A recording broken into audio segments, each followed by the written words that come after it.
Welcome back to Finance in Action, the podcast where we explore how financial engineering can create real social impact.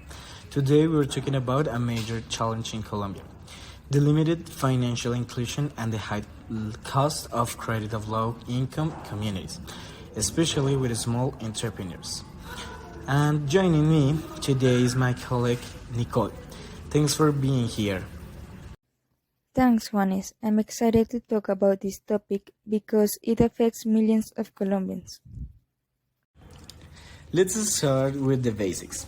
What exactly is the financial problem we are facing in Colombia? One of the biggest issues is that about half of the population struggles to access formal credit, and those who do often face very high interest rates.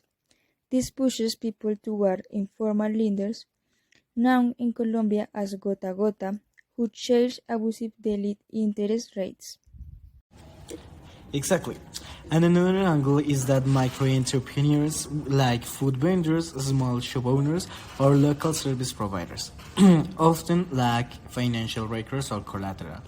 Because of this, banks label them as high risk, making credit access almost impossible. This creates a cycle. No credit, no growth, no financial history, no future credit. So where does financial engineering fit into all this? Financial engineering allows us to design new financial products and risk models that are more flexible and better aligned with the reality of informal and semi-formal workers in Colombia. One solution we have been working on is data-driven microcredit model using alternative data like mobile payments, digital wallet transactions, or even utility bill consistency to evaluate credit worthiness. Yes, and we can also incorporate machine learning techniques to analyze patterns and detect stable financial behaviors even when someone doesn't have a traditional credit history. This means a street vendor in Bogota or a small coffee owner in Bucaramanga could get a loan under fair conditions because the system recognizes their income patterns, not just their lack of documents. Let's talk about the project that we have been developing. How will it work in real life? Our idea is to create a platform called Credit Justo. It combines three key elements. First, an alternative credit scoring model that uses behavioral data.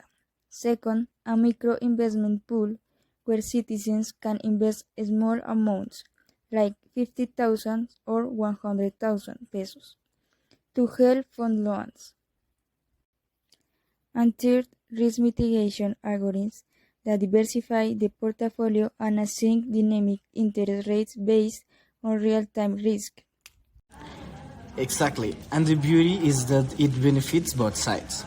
First one, borrowers that get access to formal credit with reasonable interest rates, far below informal lenders. And the second one is the investors, earn attractive yet controlled returns by funding small businesses development. We are democratizing both credit access and investment opportunities. I love it, but how do we make sure the platform stays sustainable and doesn't become just another underfunded microcredit initiative? Great question. Sustainability comes from diversification and dynamic pricing.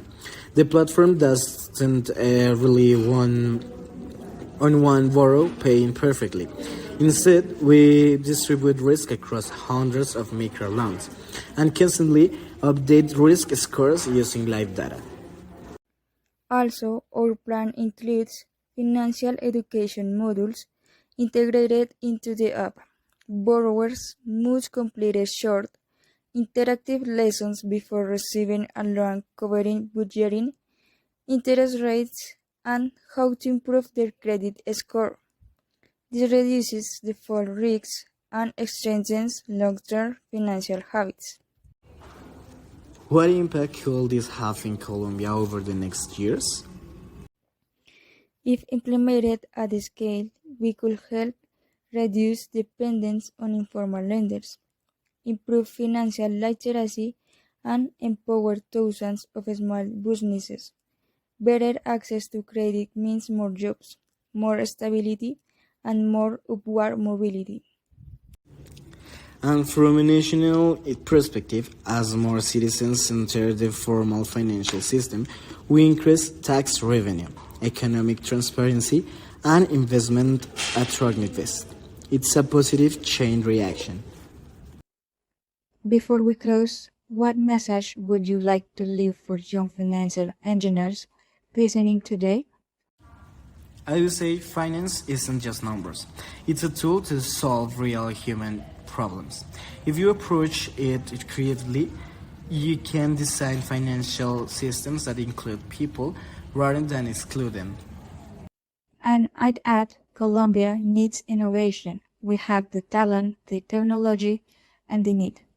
Financial engineers can play a huge role in building a fair, more accessible financial ecosystem. Absolutely. And thanks to everyone listening for joining us in this inspiring conversation.